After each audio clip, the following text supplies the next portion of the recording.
You know, sometimes a news story just hooks you and it won't let go. And that's how I feel about the Frog Boys case. Five South Korean boys just disappear, vanished in 1991. We're taking a deep dive into it today. We've got news articles, some documentary footage, even a movie and a song tied to the case.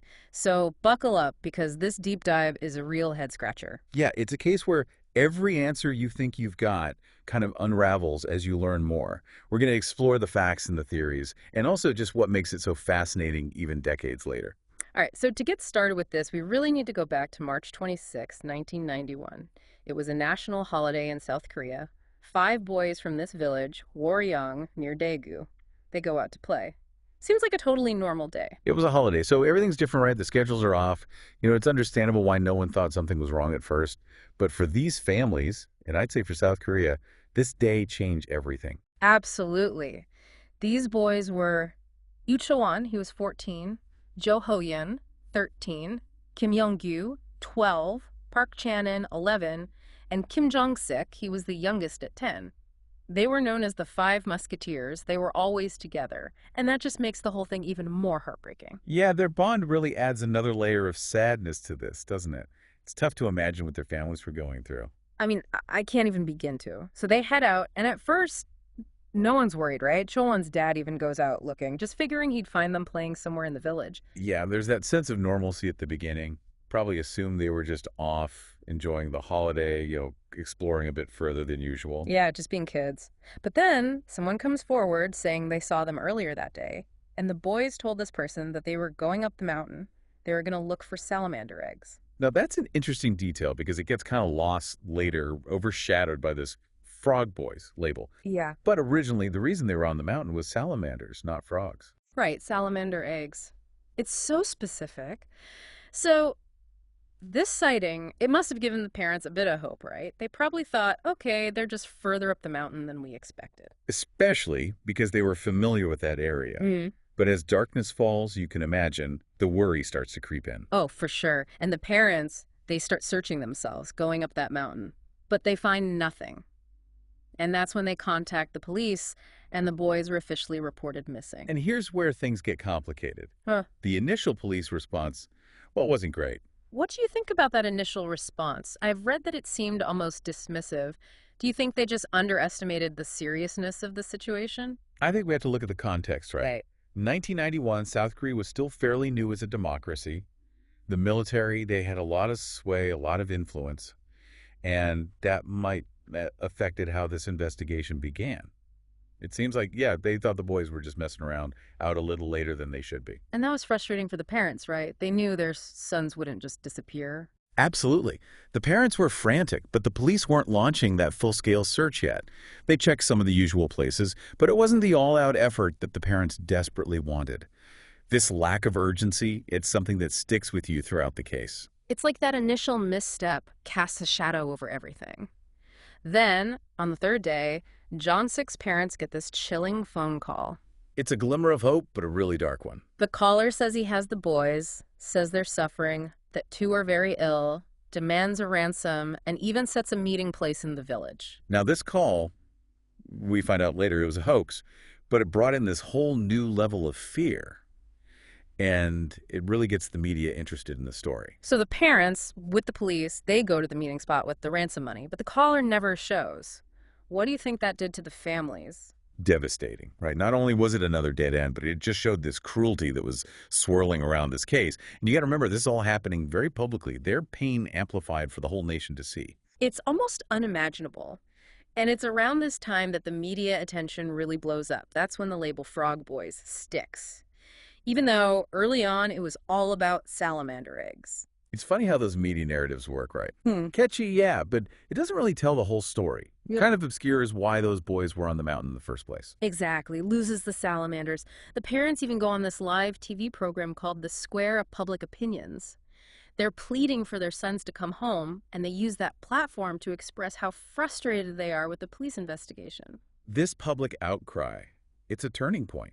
It really puts pressure on the authorities. Yeah. They had to take it more seriously.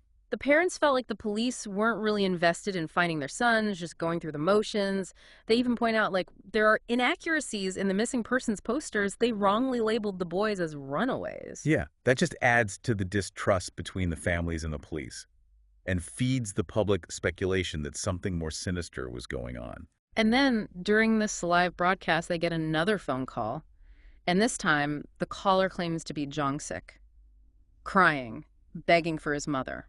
Another awful twist. Can you imagine the emotional roller coaster those families were on? It's just heartbreaking. And Jong-sik's mother, she believed it was him, but the call cuts off. They trace it, but just like the first, it's a hoax. Pretending to be one of the boys, it's just chilling. It preyed on their deepest fears and really makes you wonder about the motives behind these calls. Yeah. What do you think the goal was? It's hard to say, wasn't it? Misleading the investigation, just someone wanting attention, or was it something else entirely? I mean, regardless, that TV appearance, it did have an impact, right? It kept the case in the public eye. And eventually, even the South Korean president gets involved. He orders 300,000 police officers to join the search. Wow, this is huge, right? It shows how important this case had become to the nation. The Frog Boys become a symbol of hope, but also despair, The whole country's captivated. And they search everywhere, way beyond the village, reservoirs, bus stations, even islands. But weeks turn into months. Still, no sign of those boys. And the lack of progress, it fuels these rumors and speculations. One theory, and it's a disturbing one, involves a nearby military base and its shooting range. And that's where things get even darker. This rumor starts circulating that maybe the boys wandered onto that shooting range, got caught in the crossfire, and then the military covered it up. Now, whether it's true or not, this theory shows how much distrust there was of the military in South Korean society. It adds a whole other level of complexity, because access to a military base, that's restricted. You can't just walk in and start asking questions. Right. And then to add to that, a friend of Chilwon's comes forward, saying he heard a gunshot and a scream that day, the day the boys disappeared. It might be secondhand, but it's a chilling link to that military base. Raises the possibility of an accident, or maybe even something deliberate. It definitely changes the narrative. So the parents urge the police to investigate the base. But it's unclear if they ever did. That documentary suggests they may not have had the authority, given how powerful the military was. It's frustrating. This lack of transparency fuels suspicion and just adds to the family's frustration, one of the biggest controversies in the whole case. It's a huge roadblock in the investigation. So with the police at a dead end, the boys' fathers decide to take matters into their own hands. Shows their determination, right? They were not giving up hope. They quit their jobs, they rent a truck, and they plaster it with their sons' photos. They travel all across South Korea, distributing flyers, raising awareness, hoping for any lead at all. Powerful image. These fathers driven to such lengths, just their love for their children, they become national symbols of both grief and resilience. They had help, too. A national missing children's organization supported them, helped them with the media. But as they're doing all these interviews, they start to notice something really strange. Familiar faces keep popping up, men always in the background. That's one of the creepiest parts of this case. Yeah. It just makes you question who was watching them and why. Like, one of these men, he approaches the head of the missing children's organization, gives him a business card with just a name and the title, manager. No company, no explanation. What does that tell you about the situation at this point? Incredibly suspicious, right? That level of covert surveillance, it's disturbing. And even more so when they discover this guy worked for an intelligence agency. Wait, an intelligence agency? What's going on? It's like a spy movie. Why were they watching these grieving fathers? I know, it's mind-blowing. When confronted, he just says, oh, I was there to protect them. Protect them from what? He never said. The ambiguity is chilling. I mean, these men are dealing with unimaginable loss. On top of that, their own government is watching them. It adds a whole other level of trauma. It speaks to something bigger going on in South Korean society at that time. The military's influence, this new democracy they're navigating, it all plays a part. There's a lot going on beneath the surface, and this is really just the beginning of the twists and turns in this case. The Frog Boys story, it doesn't end here. And the answers, well, they're a lot harder to find than anyone could have imagined. The public really wanted answers in this case. And in '92, a movie, Comeback Frog Boys, was released, trying to keep the story in the spotlight. I read about that. Admirable, trying to raise awareness. But it wasn't very successful, was it? It didn't connect with audiences like the families had hoped. Emotional movies, they weren't as popular in South Korea back then. There was also a song and a book, too. all trying to keep the case alive, generate leads. But none of them really seem to work. It does show how much this case impacted people. Even as the investigation was stalling, that public, they wanted answers, just like the families did. Of course, everyone did. And after 3 years, the fathers, they had to return home, emotionally, financially drained. Can you imagine the weight of that decision? To try and go back to some kind of normal life, but not knowing what happened, it's unimaginable. It really is. It's a burden no parent should have to face. But then, as they're trying to rebuild their lives, they get contacted by the military for a secret meeting on the base at night. Things take a bizarre turn here. A secret meeting, shadowy figures, promises of answers. Sounds like a thriller. I know, right? And the fathers, desperate, they agree. They're led into this tent on the base, and they meet with soldiers who claim to have supernatural powers. You can't make this stuff up. It's a level of desperation, maybe a willingness to believe in anything at that point. One of the soldiers said he could give one of the fathers the power to locate the boys. They take turns. The soldier puts his hands on their heads. Picture this. Flickering lights in this tent, the tension, the fathers, skeptical, but hoping for a miracle. Like a scene from a horror movie. And then, when the soldier gets to Young Ai's mother, she starts speaking uncontrollably, seemingly possessed. What was the military doing here? That's a question that's never been answered. Was it psychological? Did they really believe in this stuff? We don't know. And the soldiers, they tell the parents to follow her, to let her lead them to their sons.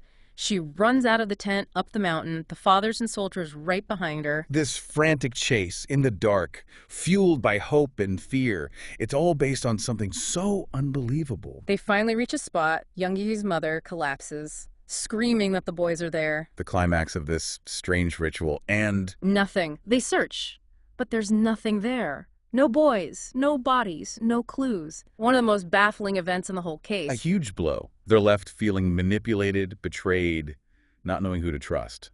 And the documentary, it doesn't explain any of this, just this unsettling event, deepening the mystery. So where do we go from here?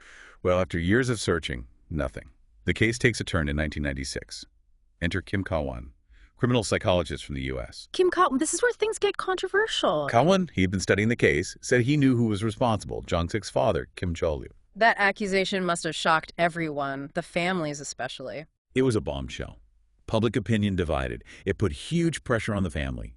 Kawan claimed there was a gap in Chol-yu's story, a few hours unaccounted for the day the boys vanished. Suggested he had time to commit the crime. But wasn't it all circumstantial? Kawan's claims, profiling, but no physical proof. That's right. But despite that, the media, they ran with it. And Chol-yu's house gets searched, specifically the bathroom. The media frenzy was relentless. Did the public's desire for answers sort of overshadow the need for, a fair investigation? It definitely seems that way. We see this a lot in this case, the media and public pressure pushing the investigation, sometimes at the expense of due process.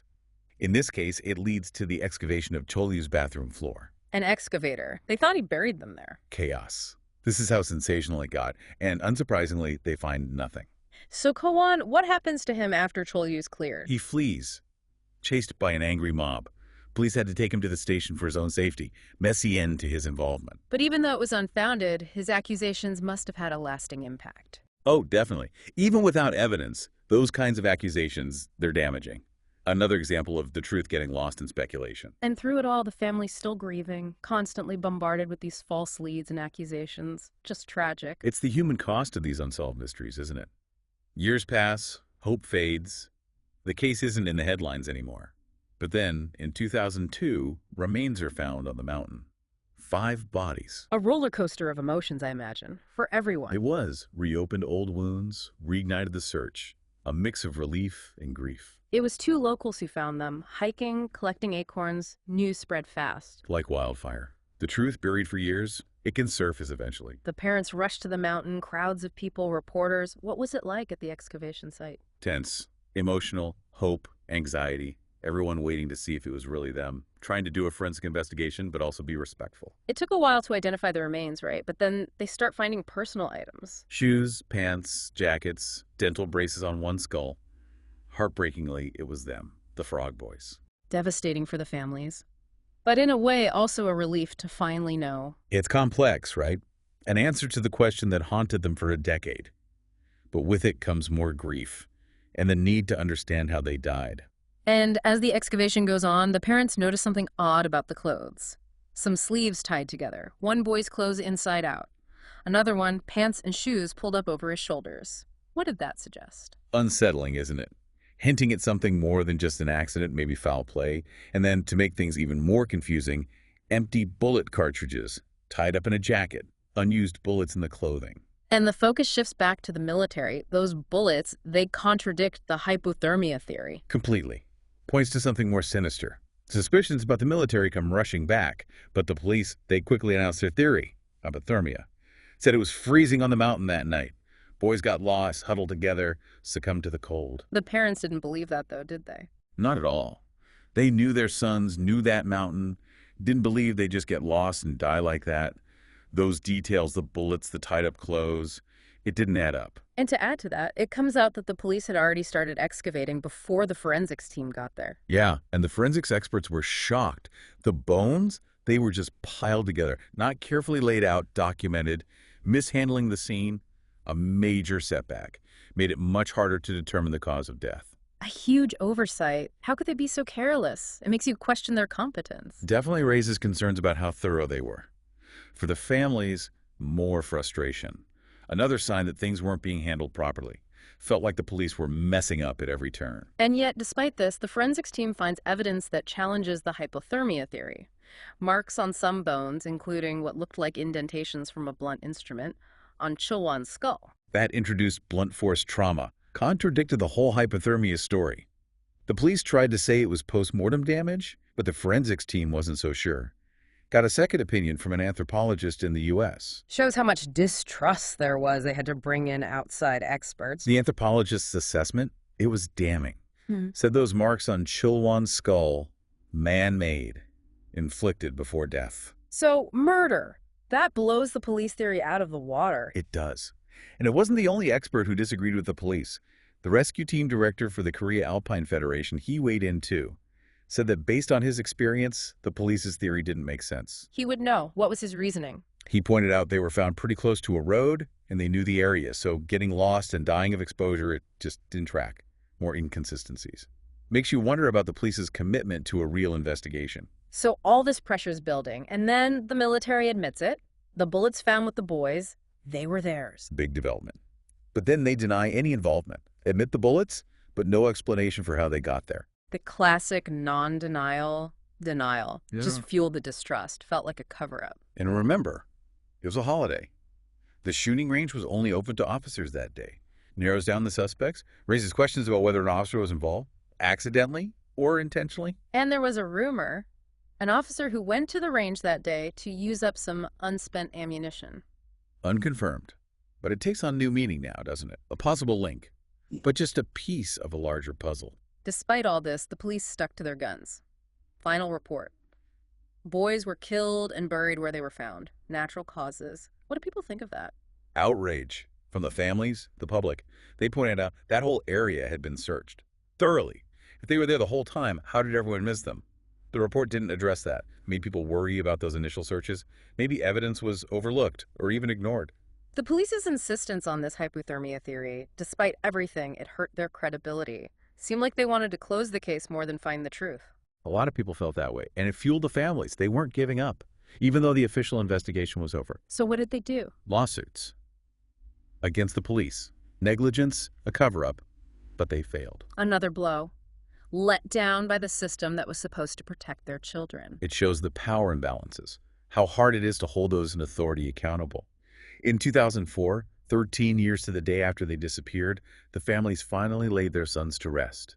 Cremation, ashes scattered in a river, letting go, allowing their sons to find peace. A moment of closure, but it doesn't erase the need for answers. Of course not. Even without an explanation, the desire for truth, for justice, it remains. And there were some legal developments. In 2007, the statute of limitations for murder, it's extended from 15 to 25 years. A small window of opportunity. If new evidence came up, the case could be reopened. And then in 2015, the statute of limitations for murder, it's removed entirely. No time limit on prosecuting those responsible. A big win for the families. Shows that even in cold cases, justice matters. gave hope that maybe someday the Frog Boys case could be solved. But as of 2024, it's still unsolved. That military theory, it's the most likely. But without hard proof, it's just a theory. What does this case tell us about the pursuit of truth? It's a reminder. Truth can be complex, especially when you've got powerful institutions involved. It fascinates, it confounds, more questions than answers. We've looked at the evidence, explored the theories, but that truth, it's still out there. Makes you think critically, question what you're told, and sometimes you have to accept that you might never have all the answers. This case really gets to you, doesn't it? So many twists and turns, unanswered questions. It makes you think about, how fragile truth can be and the power dynamics at play. What sticks with you the most? It's how this case, it kind of pulls back the curtain on official narratives. I mean, we have police reports, forensic analysis, but still so much doubt, so much speculation. It's like a puzzle with missing pieces. The more we learn, the more we realize we don't know. Exactly. The Frog Boys, their story, it's a stark reminder that even with investigations, the truth can be really slippery. Encourages us to be critical, question what we're told. Sometimes you just don't get those definitive answers. It's unsettling, right? And that's part of why it's so compelling. It's not just about finding out who did it. It's about this unknown, the limits of what we can really know. Absolutely. And it forces us to confront these uncomfortable truths, about power, corruption, about how fragile justice can be. That fact that an intelligence agency was monitoring the fathers, it's just disturbing. What do you make of that? Well, it suggests a level of paranoia and control. It's hard to wrap your head around. If you consider the political climate back then, it makes you think, what was the military's role in this new democracy? Was it a one-off thing, or is this a bigger pattern of surveillance, intimidation? I mean, it's a scary thought. And then there's that whole thing with the soldiers claiming supernatural powers. What are your thoughts on that? Bizarre and tragic, right? Shows just how desperate those families were. Willing to try anything. Makes you wonder, were those soldiers trying to help? Or were they, taking advantage of that vulnerability? Ethically, it's really murky. We'll probably never know their true intentions. Just adds another layer to an already complex story. And it's worth noting, too, that contrast. The forensics team, so meticulous, and then the police, almost careless. That botched excavation, it shows how a mistake, a procedural error, it can really get in the way of justice. Makes you think, how many other cases, might have been compromised because of similar mistakes? Maybe lack of training or just ignoring protocol. The Frog Boys, it's a cautionary tale. Even with good intentions, human error, institutions failing, it can happen. Accountability and transparency are so important, especially when it comes to law enforcement, the justice system. Even after all this time, their story resonates. It speaks to those unanswered questions, the need for closure, and those families, that unwavering love, refusing to let their children be forgotten. It pushes us to keep looking for answers, to challenge those official narratives. Never stop demanding justice, no matter how long it takes. We've spent this deep dive looking at the official investigation, but what if? What if we shifted our perspective? What if we looked at this from a psychological angle? How did fear, guilt, maybe the need to protect themselves, how did that affect the people involved? That's interesting. Looking at the psychological aspects, that could give us a whole new understanding. Maybe that's a deep dive for another time. For now, the Frog Boys, their story, it's an open wound. A reminder that sometimes, even with our best efforts, the truth stays just out of reach.